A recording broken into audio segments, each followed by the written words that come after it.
Et les sports avec Cédric Ferreira. Cédric, bonsoir. Bonsoir Claire. On va faire avec vous un focus sur les sports de combat ce soir. Et vous avez, pour en parler, deux invités prestigieux en plateau. Deux invités même très prestigieux en plateau avec nous que je vais vous présenter tout de suite. Pour la boxe, nous avons Souleymane Sissoko qui va combattre prochainement pour devenir champion du monde de la Fédération de boxe internationale WBC en welters, c'est-à-dire les moins de 66,6 kg. Souleymane que vous voyez à gauche de l'image. Bonsoir et merci d'être là. Bonsoir. Et à vos côtés, il y a en kickboxing Cyril Benzaken, 7 fois champion du monde, un record. Merci à vous Cyril. Et vous avez même ramené votre toute dernière ceinture qu'on voit en plateau. Elle est magnifique, c'est vrai qu'elle brille très très bien. Qu'est-ce que ça représente d'ailleurs cette ceinture pour vous, puisqu'on la voit devant nous? Bah, écoutez, c'est une consécration, mais c'est surtout... je suis surtout content de la prestation du dernier combat parce que c'est vrai qu'au bout d'un moment, on est plus à la recherche du dépassement de soi et de la qualité de l'opposition. Donc cette ceinture, elle était importante dans la mesure où c'était un retour en fait, où j'avais perdu mon titre l'année dernière. Et voilà. Et cette ceinture, elle a une place particulière à la maison? Comment... Parce que ça prend beaucoup de place, c'est volumineux. Oui. Vous la mettez où? Ah bah, j'ai des armoires faites exprès. Hein. Alors on arrive à la moitié de l'année 2025. Je pense que vous sortez tous les deux d'ailleurs de deux combats importants, on va en parler.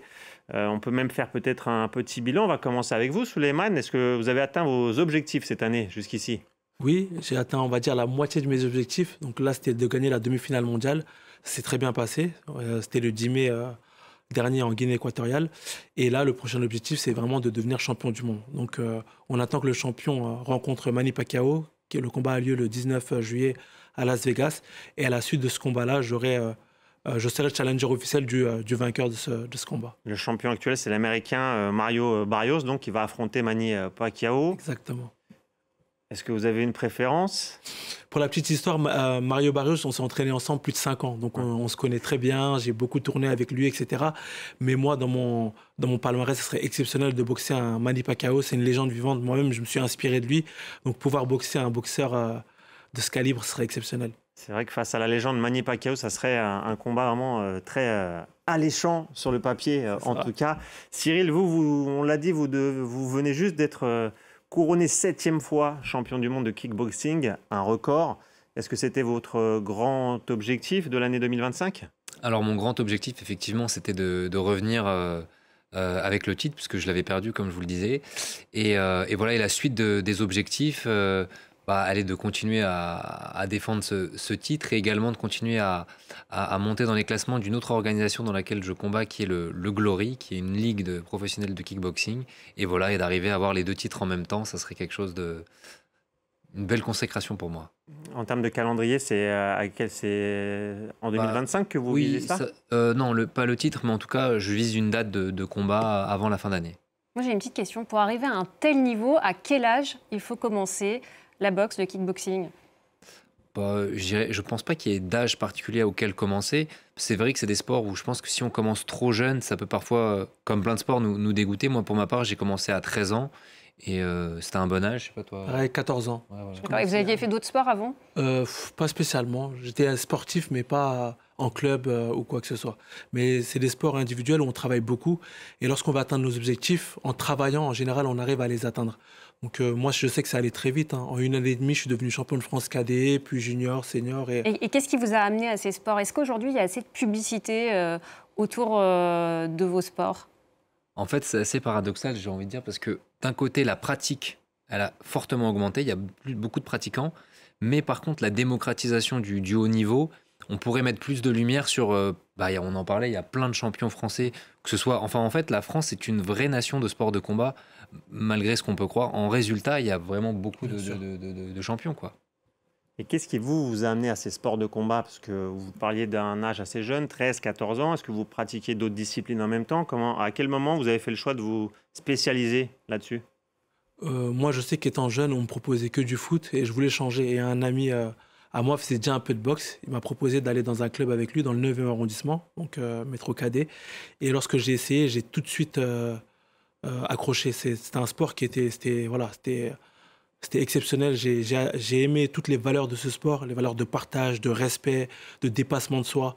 Et surtout, j'avais un bon éducateur. Au-delà d'un coach, c'était un éducateur. Quelqu'un qui avait vraiment de bonnes valeurs. Et ça a matché. Et puis derrière, j'ai continué comme ça sur ma carrière. C'est des sports, certes, qui sont individuels, mais énormément de valeurs dans ces sports-là. Et les rencontres, ça joue beaucoup ici? Bah, je pense, moi, c'est comme Souleymane, hein, j'ai commencé comme ça, l'envie de faire un sport de combat, mais j'avais pas du tout envie ou pour ambition de faire carrière. Et en fait, grâce à la transmission du coach, bah, c'est vrai que c'est comme un modèle, c'est un deuxième père et ça nous transporte, ça nous donne des étoiles dans les yeux et ça nous donne envie de faire des grandes choses. J'avais lu aussi à propos de vous, Ciel, que vous aviez commencé aussi pour perdre du poids. Alors, j'avais déjà perdu du poids, mais c'est vrai que j'étais en surpoids petit. et en fait, je m'étais mis à la boxe. C'est un des premiers sports que je faisais après m'être un peu affiné, quoi. Alors, on parle de boxe et de kickboxing, là, mais il y a un sport actuellement qui prend un peu toute la lumière, qui est un peu à la mode, c'est le MMA. Est-ce que vous craignez pas que ça fasse un peu d'ombre aux autres disciplines de combat, comme le kickboxing ou encore la boxe, qui pendant longtemps a été considérée comme le sport numéro 1? Moi, je pense qu'il y a de la place pour tous ces sports-là. Il y a de la place aujourd'hui. Au contraire, on a besoin de tout ça. Les champions de MMA ont besoin de venir, de travailler leur boxe anglaise, etc. Kickboxing, Cyril vient en anglaise. On se rentraide tous ensemble, on travaille tous ensemble. Et il ne faut pas oublier, on porte tous le même drapeau. C'est ce qu'on veut, c'est ce qu'on veut faire briller, c'est le drapeau tricolore. Donc, il faut être derrière tous ces sportifs. Toutes ces disciplines-là sont là pour... Voilà, faire rayonner la Marseillaise. Et je pense que ça, c'est très important. Donc ces disciplines, elles ne sont pas cloisonnées. Il y a beaucoup de partage entre vous. Exactement ça. Il y a beaucoup de partage. Moi, par exemple, mon préparateur physique, il est du MMA. Donc, il est issu du MMA. C'est vraiment un préparateur physique pur MMA. Mais j'ai besoin de lui en boxe anglaise. Et je pense que Cyril vient de temps en temps, on s'entraîne ensemble, etc. Il y a un travail commun qui se fait. Bah, c'est vrai que la boxe anglaise, déjà, vous êtes un peu la pièce maîtresse parce que c'est le noble art, c'est le premier sport, on va dire, à avoir été connu. Et je pense que, peut-être pas tous les combattants de MMA, mais en tout cas, une majorité des combattants, qu'ils soient de kick ou de n'importe quel sport de combat, ils ont cette appréciation pour la boxe et ils s'y mettent tous un peu pour progresser. Et par rapport à ce que vous disiez sur mettre de la lumière, vous savez, c'est drôle parce qu'il y a de plus en plus de combats interdisciplines.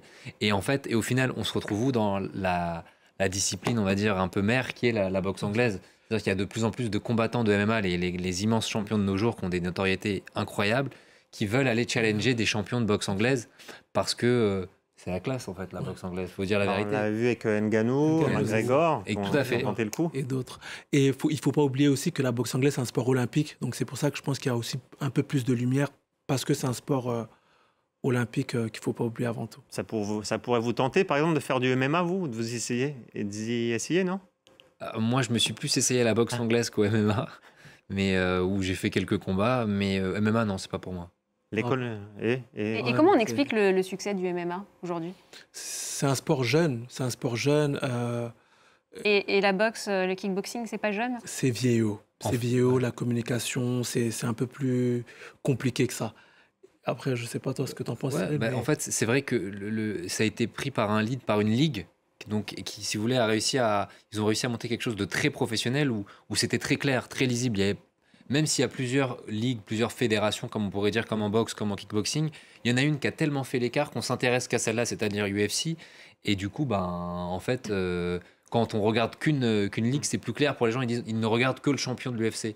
Et dans les autres box, des fois, ça peut être un peu plus... quand on s'y connaît pas, ça peut être un peu plus opaque, quoi. C'est vrai que pour la boxe, le fait d'être divisé en 4 grandes fédérations, oui, c'est bien 4 grandes fédérations, c'est parfois... Pour le grand public, c'est un petit peu... Un peu moins lisible. C'est un peu moins lisible, ouais. Alors, Souleymane, vous avez 34 ans, Cyril, 35. D'ailleurs, Souleymane, c'était il n'y a pas longtemps, votre anniversaire. Joyeux anniversaire en retard. C'était il y a quelques jours, et j'avais noté ça, ouais. Donc, vous avez tous les deux 34, 35 ans. Est-ce qu'il vous arrive parfois de penser à l'après-carrière? Comment vous envisagez cela? Est-ce que vous mettez déjà des choses en place? Moi, j'ai pensé à l'après-carrière depuis que je suis rentré à l'INSEP. En fait, lorsqu'on est à l'INSEP, on a un double circuit, le circuit professionnel et le circuit sportif, quoi. Le parcours sportif. C'est le centre d'entraînement pour les athlètes français. Exactement. Et lorsqu'on est à l'INSEP, on est tout de suite préparé. Donc, vous avez conscience tout de suite que ça va s'arrêter un jour et qu'il faut savoir ce que vous allez faire après. C'est exactement ça. Et puis on fait des sports à combat, des sports à risque. Il ne faut pas l'oublier. Une blessure et la fin de carrière peut arriver très vite. Donc j'ai tout de suite passé mes diplômes à l'INSEP, j'ai tout de suite pensé à l'après-carrière, etc. Et aujourd'hui, c'est ce que j'essaie de concilier les deux, le sport et le professionnel à côté. C'est le cas aussi pour vous, Cyril, parce que vous organisez déjà des événements, vous avez une salle. Alors non, alors ça c'est M. Sissoko qui a... Ça l'est là. Même s'il est plus jeune, je m'inspire de lui. Oui, moi j'ai eu de la chance en fait d'avoir des parents qui voulaient pas que je devienne combattant de kickboxing et du coup qui m'ont poussé à faire mes études et en fait ça m'a amené à rencontrer des gens, d'autres horizons et ça m'a poussé à pousser d'autres verticales que celles du sport et à m'intéresser à d'autres domaines et comme Souleymane, à construire mon après-carrière pendant ma carrière, quoi. Et vous avez des projets concrets pour après? Alors, pour ma part, oui, je suis en train, comme je disais, en train de monter une salle de boxe et j'aimerais qu'il y en ait plusieurs. Et donc ça, c'est vraiment mon projet d'actualité.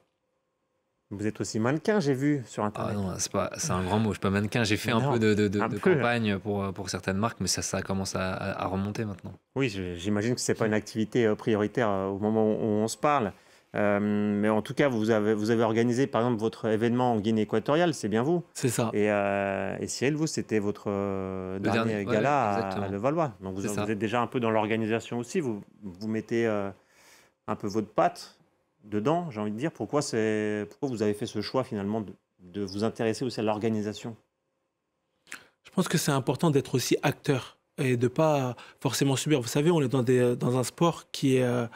on est dans le sport business. C'est un sport où il y a énormément de sportifs qui se sont fait avoir, etc.